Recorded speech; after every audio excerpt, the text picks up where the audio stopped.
When this boy meets world, boy meets world. When this boy meets world. What up, bros? What up, bros?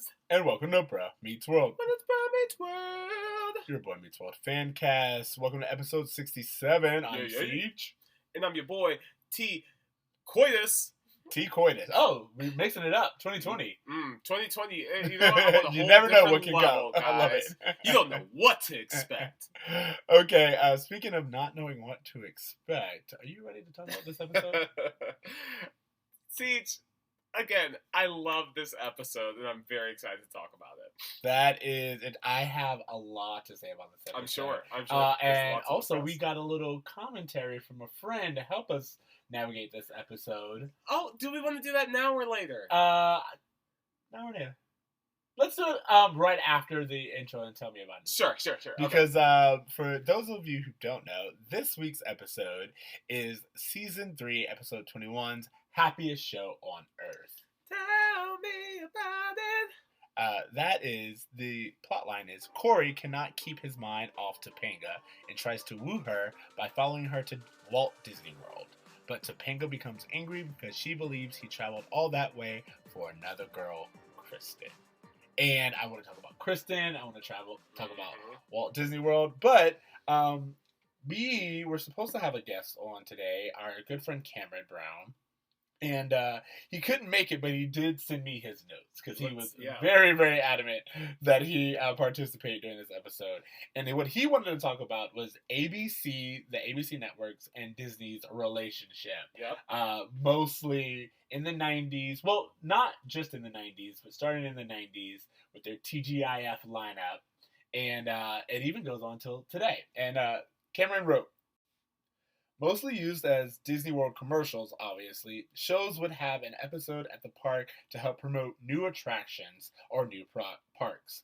All episodes aired in April or May, trying to get interest right before summer break. And then he gave us a list of each episode, each series, and the episodes and years that they happened. So we have Full House in 1993. Can we just pause and discuss these episodes? Absolutely. Fast? Okay, because the Full House episode, this is my beef with these Disney episodes, is that I love Disney World. Like, we're from Orlando. Like, Absolutely. Let's just throw that out there for the people who don't know. We're from Orlando, and seeing them film with places that I know so well is very, very cool. The problem with these shows is that people are doing shit at Disney that you are not allowed to do. Things that they do not have featured for everyone. In the Full House episode, Michelle gets like Princess for a Day or something. Yeah. That does not exist as far as I know. Well, I think now they, at least in 2000 or something like that, and again, our Disney heads out there, I apologize. We could have done this research, but we did not. But I do remember that they opened up,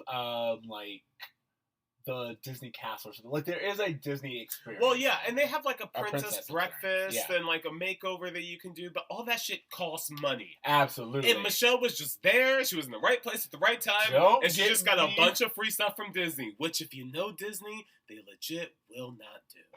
Don't get me started on Disney and money and a trip to Disney and all this other stuff. What is really funny is that TC and I both had our Disney experiences recently. Yes. This in the past few months, you went to Disneyland. I went to Disneyland for the first time this weekend. I'm hot off my first Disneyland trip. Exactly. Not impressed. And then over the holidays, I went to Disney World for the first time since like high school. Much more impressive. It is much more impressive, but also it's Disney, so there's lots of things. And my boyfriend had never gone before, so a lot of things were like new for him. Like, he was like, "How long is the line?" And I was like, "Yeah, bruh, this is the holiday weekend at Disney World." Yeah.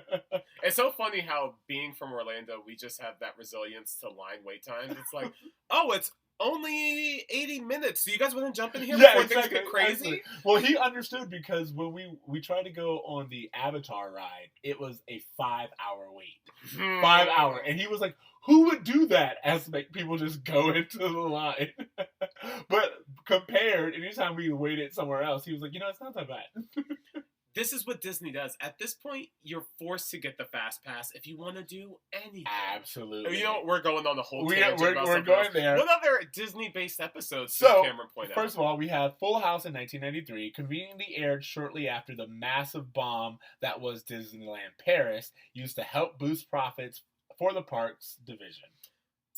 Then we had Family Matters in 1995, Yes. aired to promote the Innovations ride at Epcot, Yes. which I went on the new Epcot ride, and it's actually, like, they just updated the graphics, and it's actually pretty cool how they were able to do it, because I remember going on it in, like, 98, and having, like, the old animatronics, and, you know, that whole thing that's in the globe. And I was going to mention about this episode as well, that I thought it was interesting that both take place at Epcot versus Magic Kingdom.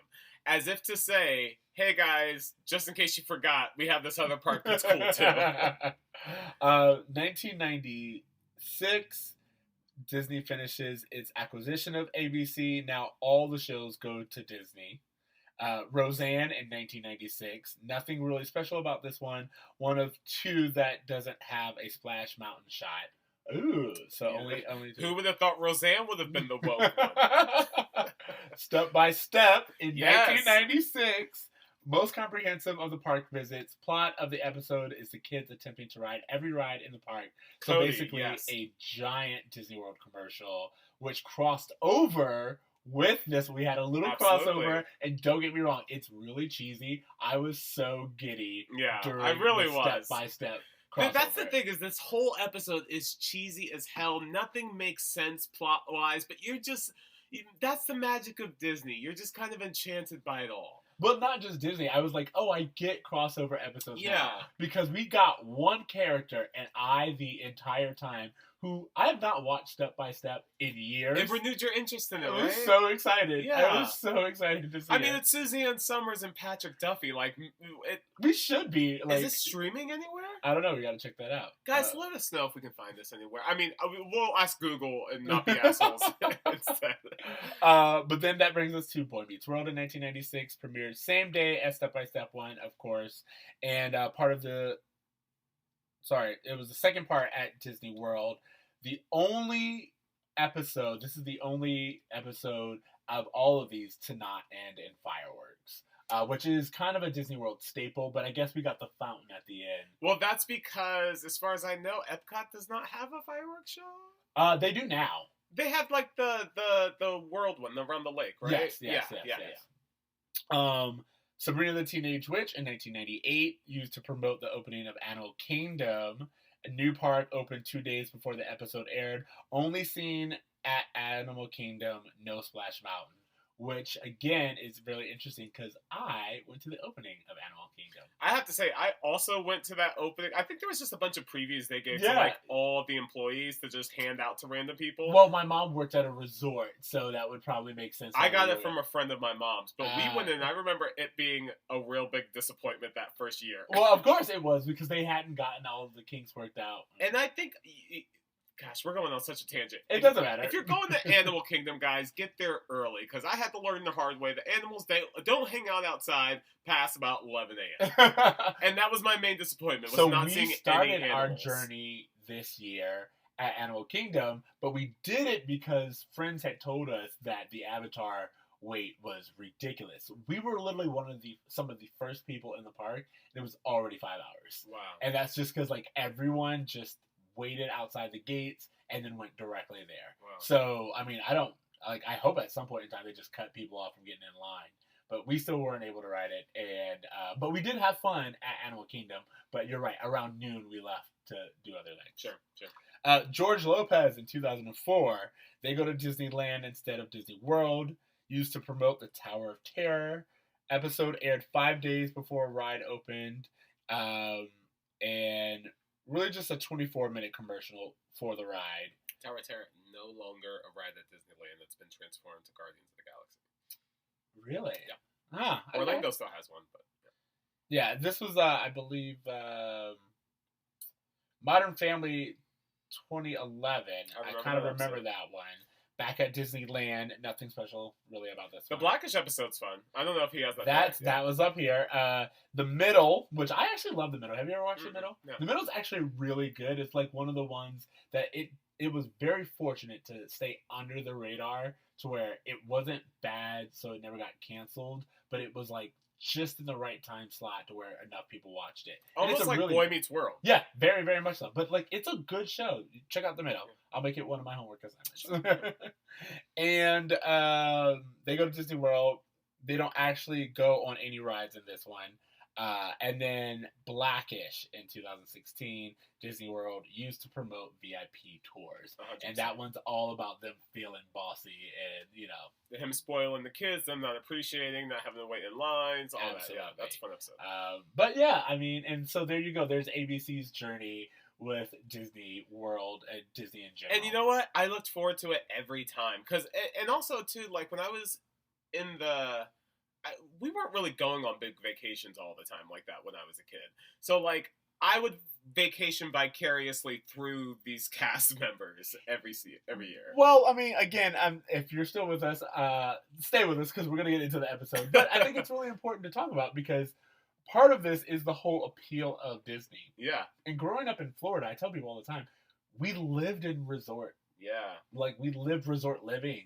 And you could go to Disney at any point in time. It got to the point where people were like, you haven't gone to Disneyland when I moved here? And I was like, I went to Disney every year from, like, 11 to 17. I had like an annual pass for multiple years. Like, it would be that thing where we would go just for dinner and to watch a show or something. Absolutely. It was just like having a theme park in your backyard, Yeah. literally. 15 minutes. Like, really, not far. So it is interesting to see the appeal that they sell Disney as and the ease that they sell Disney as. Because, again, in this particular episode, there are certain things where I'm like, no. Like, you could not do this that easily in Disney. One of my main complaints about this is that apparently ABC and Disney have enough of a relationship where they can feature the parks, but not enough of a relationship to feature any copyrighted music. Because none of these episodes have any Disney music whatsoever. That's a very good point. I never thought about that. And I'm sure it is just legal at that point in time. They apparently could get Twist and Shout or whatever the hell they're dancing to at Chubby's in the opening sequence / 1950s. All right, so are you ready to talk about the episode? Yeah, let's go into it. All right, so let's get into our roll call before we do any of that. Roll call. Start off, the first person we meet is Hillary Tuck as Kristen. Now, this chick has been in the show before, yes? Or am I taking crazy pills? No, she feels like, I feel like she has been. And maybe she was in, like, again, a different... Was she not the chick that they remade at the dance? She is. Or at least, like, I think she's played by the same actress. I don't know if it's the same name. I don't know if it's... I don't think it's the same name. But I think it might be the same actress. And I feel like Boy Meets World has done that a few times, thinking that... It's Boy Meets World. Remember, this was the time before the internet went crazy and would dissect every single episode. They would not be able to get away with this now without us being like, excuse me, sir. Yeah. She had a 3.5 GPA and only wore red shoes on Tuesdays. We've been binging this whole season all day. I just saw this episode. Exactly. That's exactly how we would handle it now. But I just was like, when I saw her, I was like, oh, she looks familiar. Yeah, she just seemed like... and again, I think I recognized her because she was on the Honey, I Shrunk the Kids TV show. And if so, I definitely heard you say that before, so.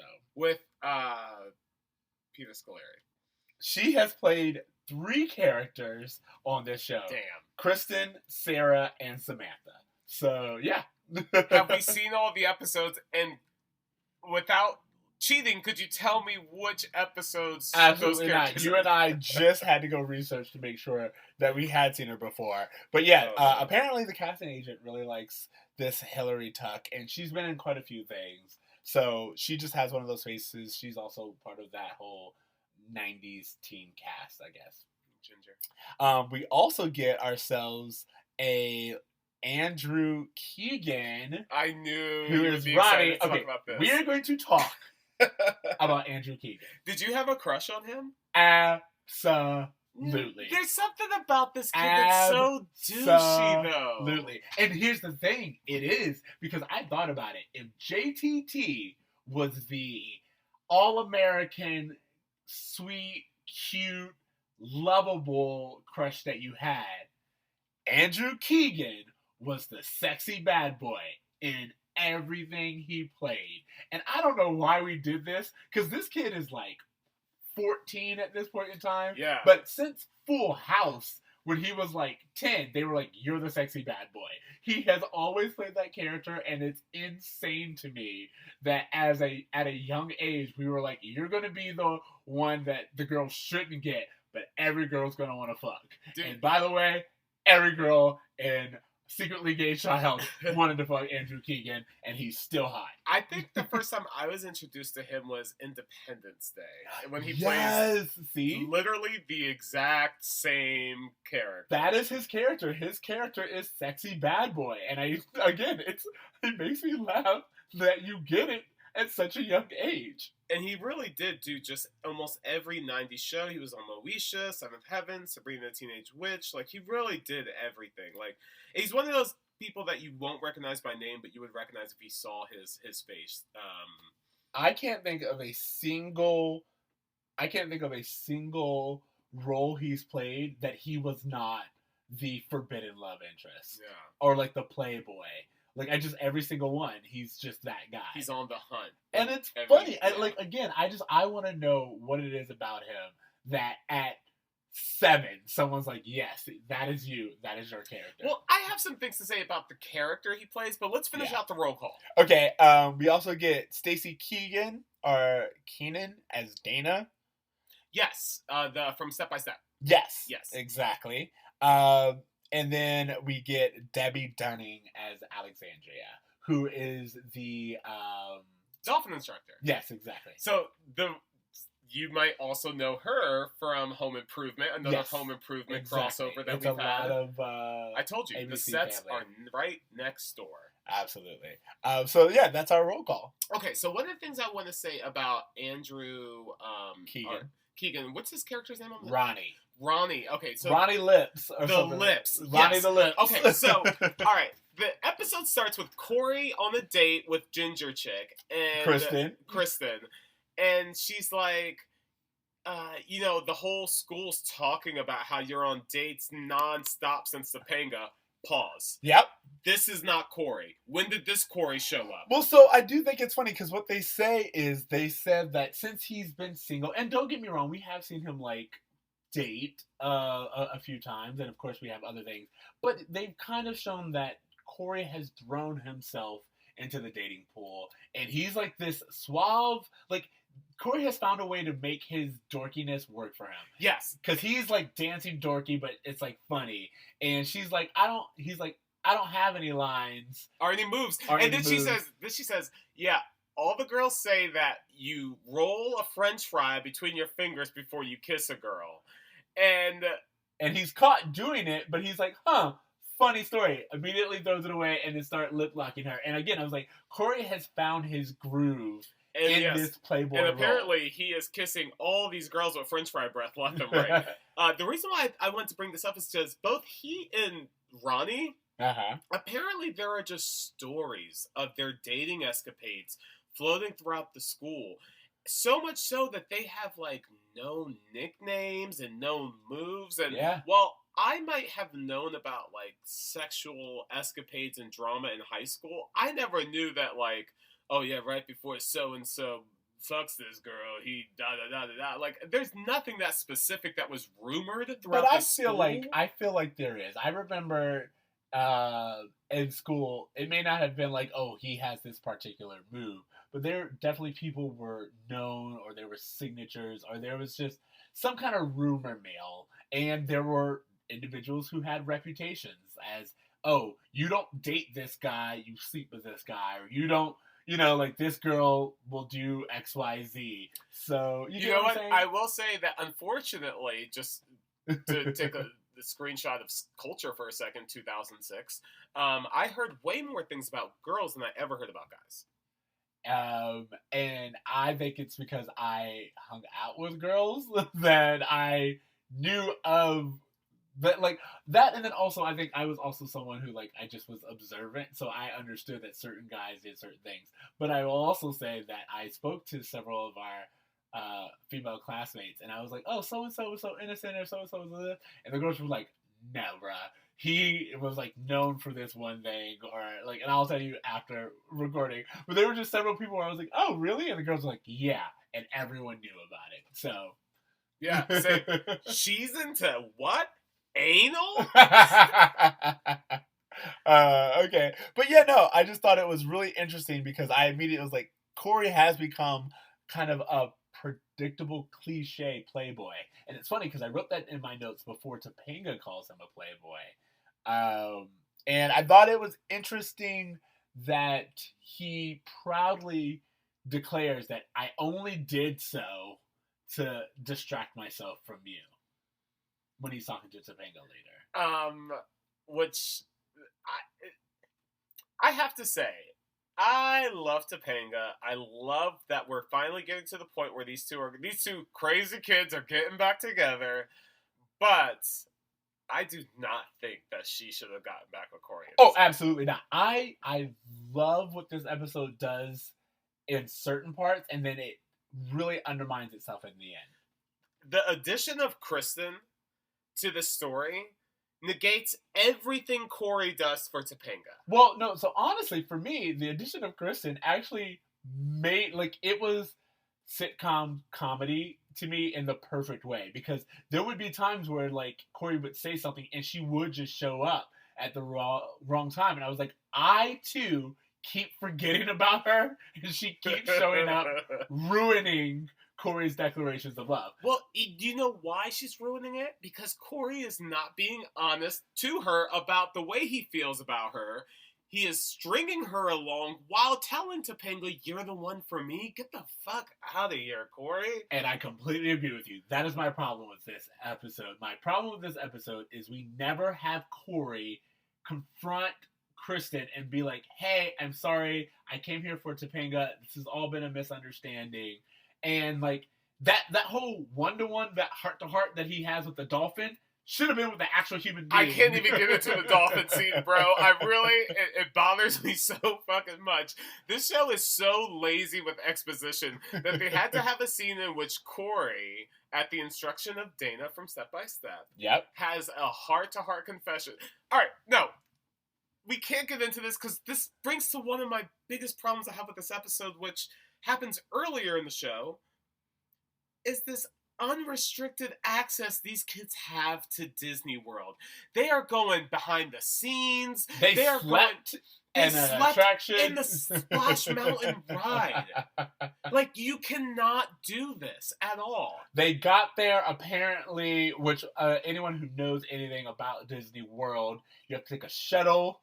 It seemed as if they got right off the airport and they walked up into Epcot. Like, that's just what Orlando is. You get off the plane and there's Disney. Exactly. And of course, there's like a suspension of belief that you have to take when you are looking at a TV show. But it's just funny, as people who have gone to Disney World and who are from Orlando, to see the storyline of, hey, this select group of people have won a trip to Disney World for an education contest that we never see.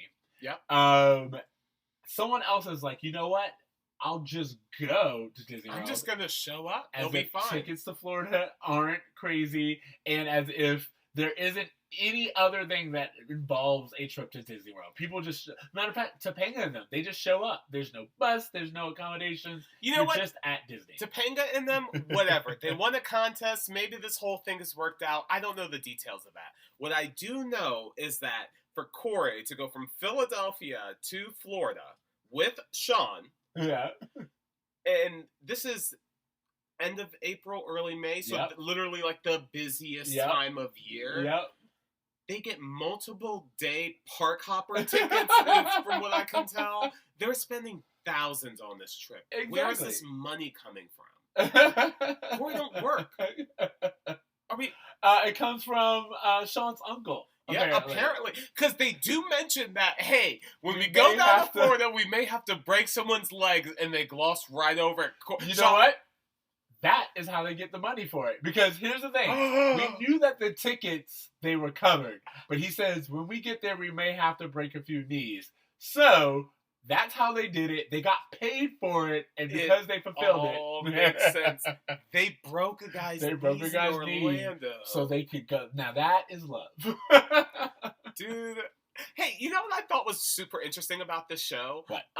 This is the first time I can recall, maybe the only time I can recall, them filming on location instead of on the set.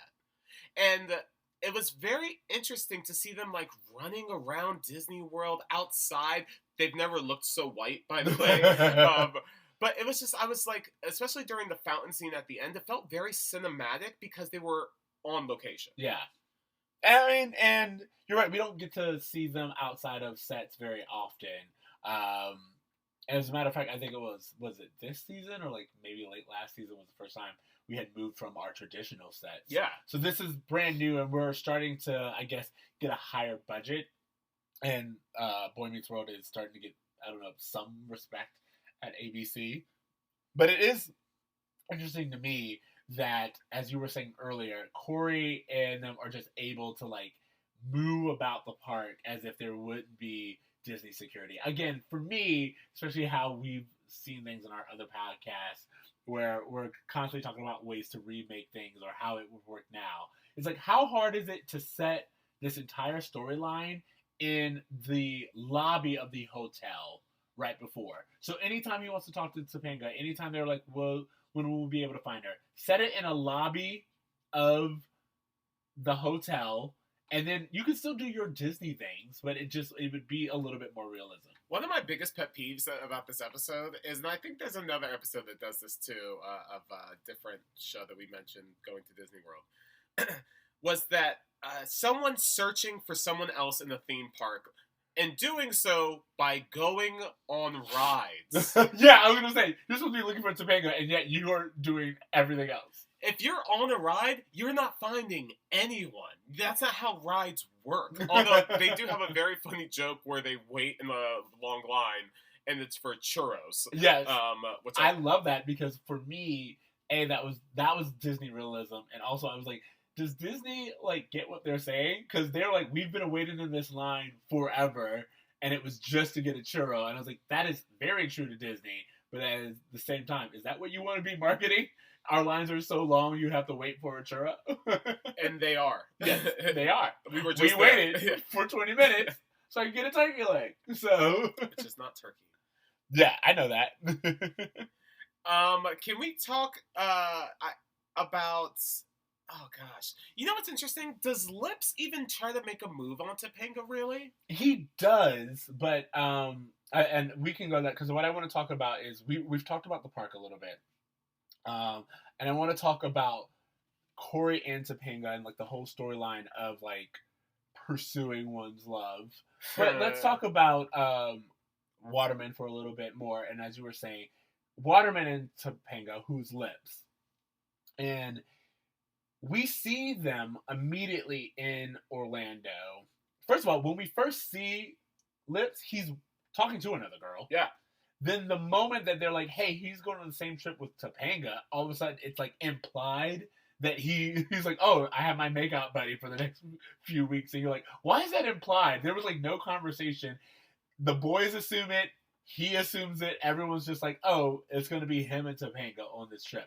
There's no conversation between them other than when we see Topanga and Lips on the ride, she's like talking to him and he's like trying to be touchy-feely with her, but she's never like into him. There's never like, we've seen Topanga date other guys, and it would be different if she was like, oh, I'm really excited to go on this date with him, but she isn't.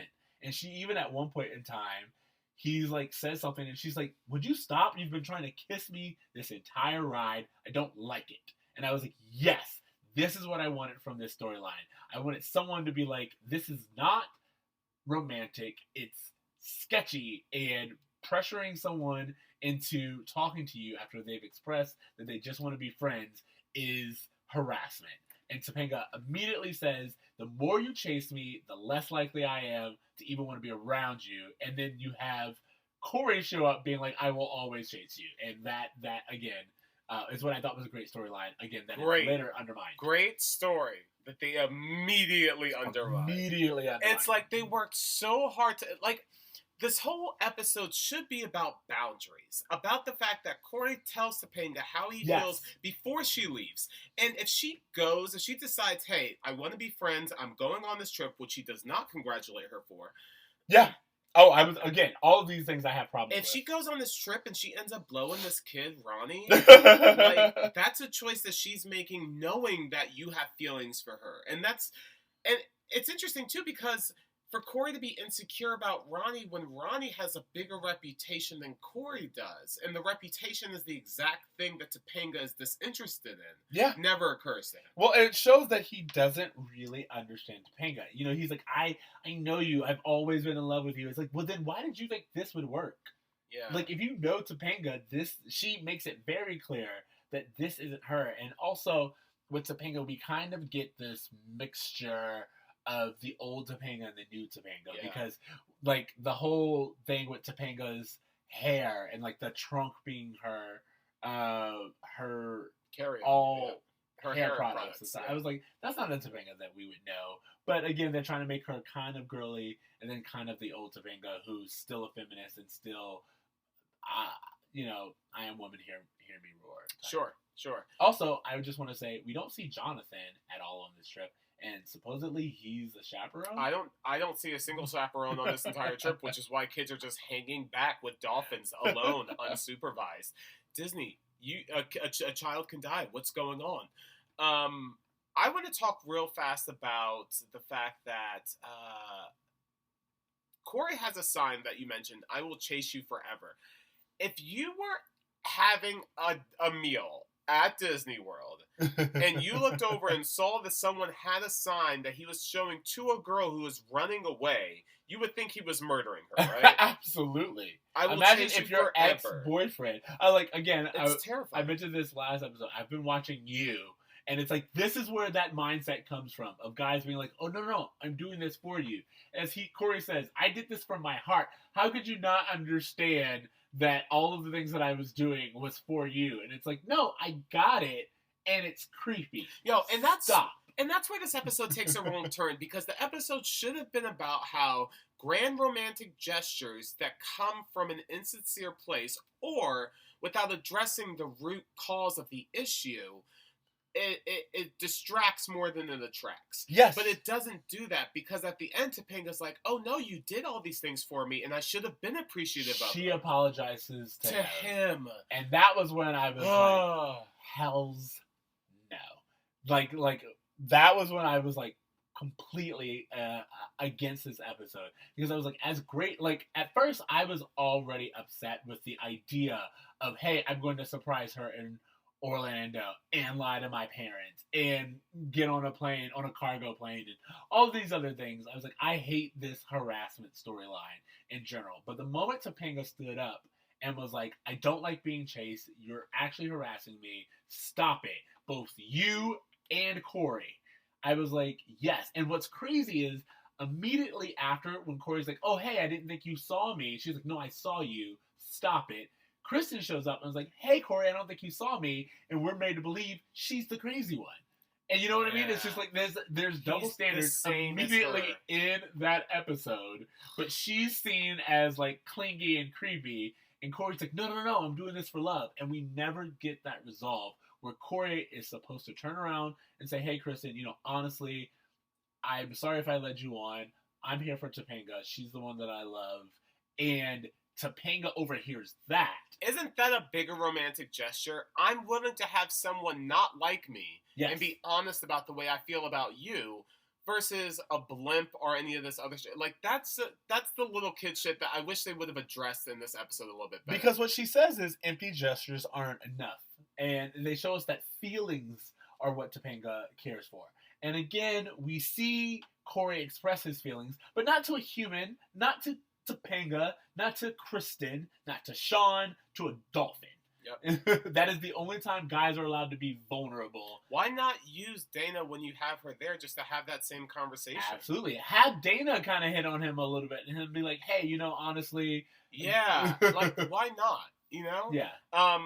It's almost as if the theme of, like, the Feeny lesson of this episode is, no doesn't mean no. No means try harder. Well, I mean, ABC was notorious for that. I mean, Urkel and Laura, that's pretty much what we got for years. It was like, I will eventually wear you down, and you will understand that everything that I'm doing is for our love. Which is so creepy. Exactly. Do we want to quickly talk about Eric giving an oral exam as Corey's dummy? Because that's hilarious. Well, there are two things I wanted to mention about Eric and Sean even. And I was like, Eric and Sean completely step up in this episode to help Corey. Blind support. Like, well, I wouldn't say blind, but like they both give reasons. Like, Eric says, "You're my only brother. This seems to be really important to you. I figured, we don't have a lot of time left together, so I'm willing to do this for you because I know it's important." And he does so, and he made a doll to look like Corey, which means that Eric put in time for this. I would like to think he had that doll already. Which he could have, but I'm just saying, no matter what, he took it seriously. Same thing goes, he took an oral exam for his brother. And then that's the kind of cartoon shit that this show throws in every now and then, where people just Corey's dummy passes as him all the time, where Sean's doing double takes. Come on, guys, what are we doing? And then I just want to quickly talk about what you just said though about Eric, because when I was watching this, I was like, this doesn't seem like the Eric I know. The Eric I know would be quick to throw Corey under the bus. And I get the fact that, like, he's leaving, but between this and the next episode, which we're going to talk more about, obviously, in the next episode, I feel like this relationship between Corey and Eric would be much more interesting if we got seeds of it throughout the season and not just thrown on us in these episodes when it's convenient. I agree, but I think almost always, when it comes to Topanga, everyone rallies. You know what I mean? Everyone knows that's... Everyone rallies for Corey when it's a Topanga motivated thing. That's true.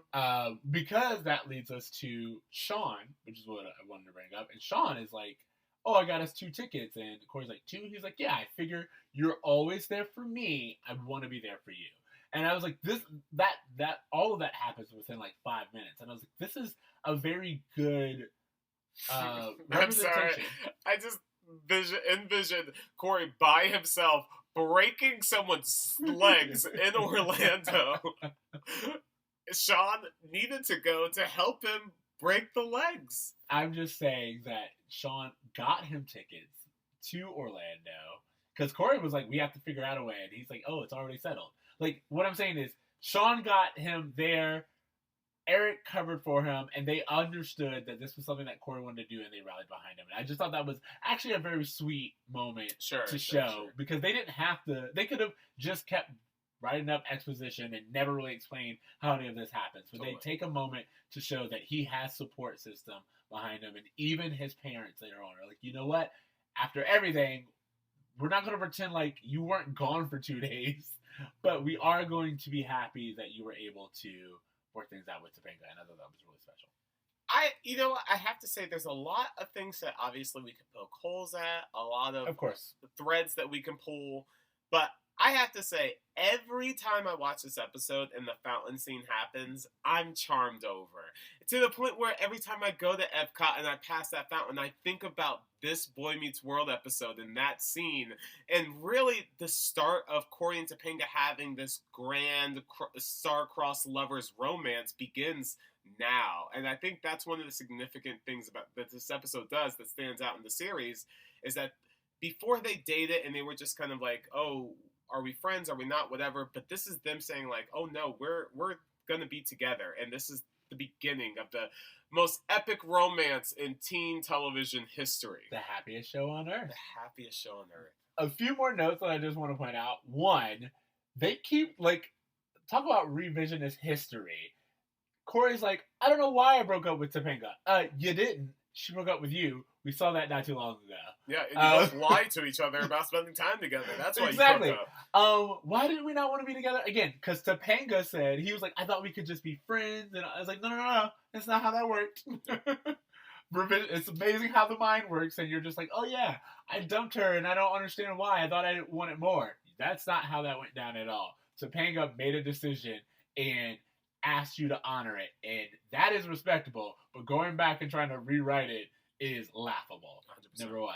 And then second of all, you have Morgan out of nowhere being someone who like curses. Okay, I have a thought about that. Okay, so the epilogue of this episode is Morgan saying, Corey gets a month grounded for going to Orlando unannounced. Yep. And Morgan goes, "What? I got more for that the last time." I said, "Bleep, bleep, bleep, bleep, bleep." Exactly. Now, if you read her lips, and guys, forgive my language, but again, this is what I think I saw her say. Please, if there's little ears in the car, cover them, guys. It looks like she says, "cocksucker in the ass." What? I don't believe that at all. Watch the episode, bro. I challenge all of you. Watch this episode. Look at her lips. That's the shapes she is making. Believe me, I really tried to figure it out. Because I was like, what would get this girl grounded for multiple months? And that's kind of it. I imagine she said it in school, maybe? I don't know. She disappeared and came back a different girl? I just thought it was weird that we have someone, like, they gave Morgan this edge. And I was like, is that necessary? Like, what's going on here? And again, if she's learning language like that, where did she learn it from, Alan? Okay, as we wrap this up, bruh moments. I Will Chase You Forever is my bruh moment. I'm gonna say, like, also Splash Mountain getting featured. Again, Disney is trying to make money off of this extremely racist movie without wanting to take any responsibility for the movie and still reap profits well into the 1990s. What are we doing here, guys? 1990s, 2000s. Cancel Splash Mountain. Guys, I need to take a second for this. Because now that we're at the bruh moment, one of the things I was at Splash Mountain this weekend at Disneyland, and after learning more about Song of the South and this movie and this fucking ride, Disney invested $80 million into this ride in the 1980s. Well after they decided that it was too racist to release on VHS. Yep. So why do they keep trying to promote this? And someone will be like, oh, I love Splash Mountain. It's a great ride regardless of the movie. Then why don't they remake it? Yeah.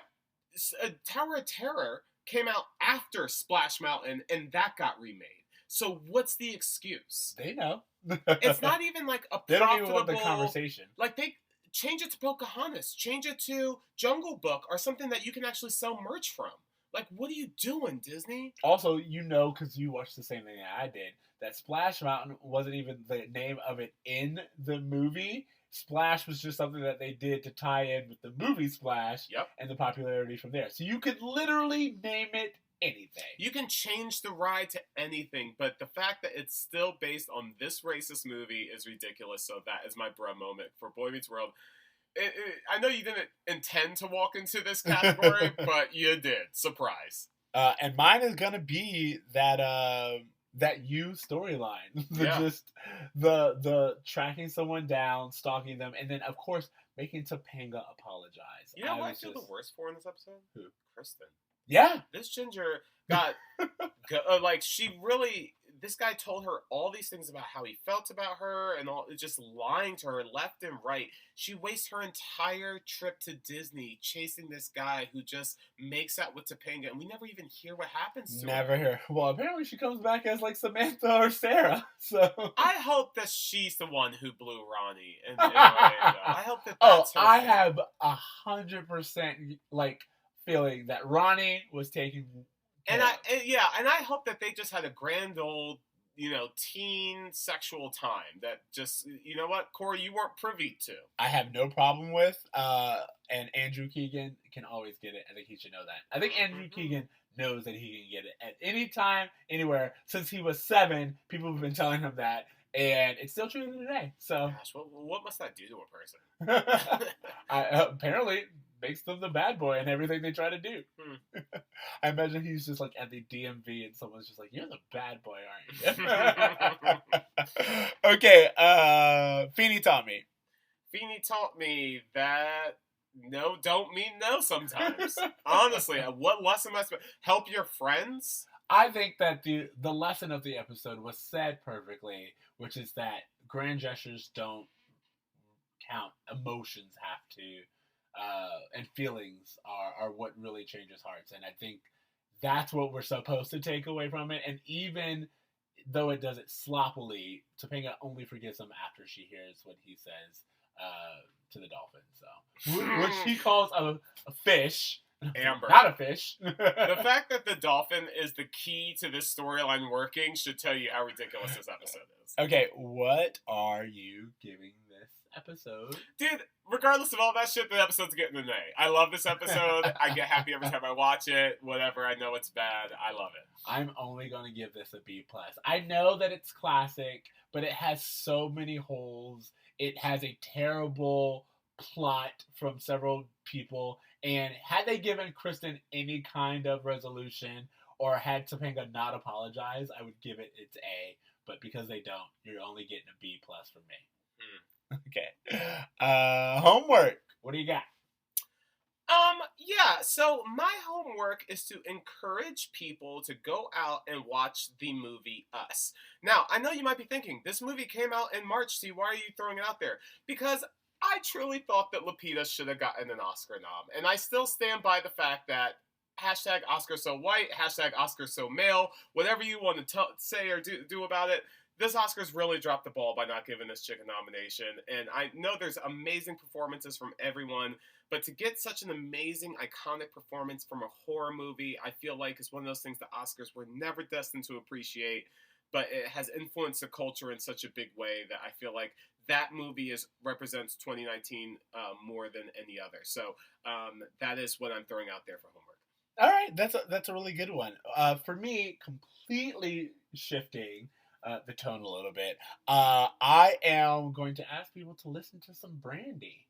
We were talking about this earlier, and they were just kind of playing it, and some good old at this point in time classic R&B, some early Brandy hits. 25 years? Yeah, I mean she's been in the game for a while, but like